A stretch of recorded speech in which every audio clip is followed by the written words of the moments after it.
TV 24 news ವಾಹಿನಿಗೆ ಸ್ವಾಗತ. ಬೆಳಗಾವಿ ನಗರದಲ್ಲಿ 5-6 ತಿಂಗಳಲ್ಲಿ ಆಟೋ ಮೀಟರ್ ಕಡ್ಡಾಯಗೊಳಿಸಲಾಗಿದೆ ಅಂತ ಜಿಲ್ಲಾಧಿಕಾರಿ ಮೊಹಮ್ಮದ್ ರೋಷನ್ ಹೇಳಿದ್ದಾರೆ. ಮಂಗಳವಾರ ಬೆಳಗಾವಿ ಜಿಲ್ಲಾಧಿಕಾರಿ ಕಚೇರಿಯಲ್ಲಿ ಮಾತನಾಡಿದರು. ಸಾರ್ವಜನಿಕರ ಬಹುವರ್ಷಗಳ ಬೇಡಿಕೆ ಇತ್ತು.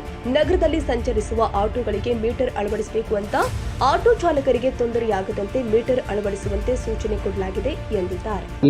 ರೋಡ್ ಟ್ರಾನ್ಸ್ಪೋರ್ಟ್ ಅಥಾರಿಟಿ ಸಭೆಯಲ್ಲಿ ನಾವು ಎಲ್ಲ ಆಟೋ ಚಾಲಕರ ಅಸೋಸಿಯೇಷನ್ಗಳ ಮುಖಾಂತರ ನಾವೊಂದು ಫೀಡ್ಬ್ಯಾಕ್ ತಗೊಂಡಿದ್ದೀವಿ. ಅವ್ರು ಏನು ಹೇಳಿದ್ರು ಅಂದರೆ, ಹಿಂದಿನ 10 ವರ್ಷದಲ್ಲಿ ಸರಿಸುಮಾರು 8,000 ಹೊಸ ಆಟೋಗಳಿಗೆ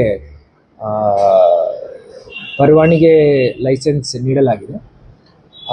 ಅದರಿಂದ ಡಿಮಾಂಡ್ಗೆ ತಕ್ಕಂಥ ಸಪ್ಲೈ ಆಗ್ತಾ ಇಲ್ಲ. ಸಪ್ಲೈ ಅಂದರೆ ಆಟೋ ಚಾಲಕರ ಏನು ನಂಬರ್ ಇದೆ ಅದು ಜಾಸ್ತಿ ಆಗಿದೆ.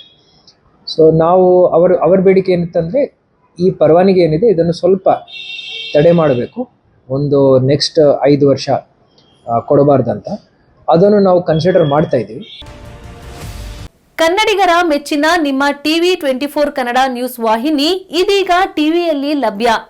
ಕರ್ನಾಟಕ ಮತ್ತು ದೇಶ ವಿದೇಶದ 360 ಡಿಗ್ರಿ ಸುದ್ದಿ ಹಾಗೂ ಉತ್ತರ ಕರ್ನಾಟಕ, ಬೆಳಗಾವಿ, ಬಾಗಲಕೋಟೆ, ಧಾರವಾಡ, ಹಾವೇರಿ, ಗದಗ, ಬಿಜಾಪುರ ಜಿಲ್ಲೆಯ ಕ್ಷಣ ಕ್ಷಣದ ವಿವರವನ್ನ ಪಡೆಯುವುದಕ್ಕೆ ಟಿವಿ 24 ಕನ್ನಡ ನ್ಯೂಸ್ ವಾಹಿನಿಯನ್ನ ಲೈಕ್ ಮಾಡಿ, ವಿಡಿಯೋಗಳನ್ನ ಶೇರ್ ಮಾಡಿ, ಕಮೆಂಟ್ ಮಾಡುವ ಮೂಲಕ ನಮ್ಮ ವಾಹಿನಿಗೆ ಸಹಕಾರ ನೀಡಿ ಮತ್ತು ಚಾನೆಲ್ ಅನ್ನ ಸಬ್ಸ್ಕ್ರೈಬ್ ಮಾಡಿ. Thank you.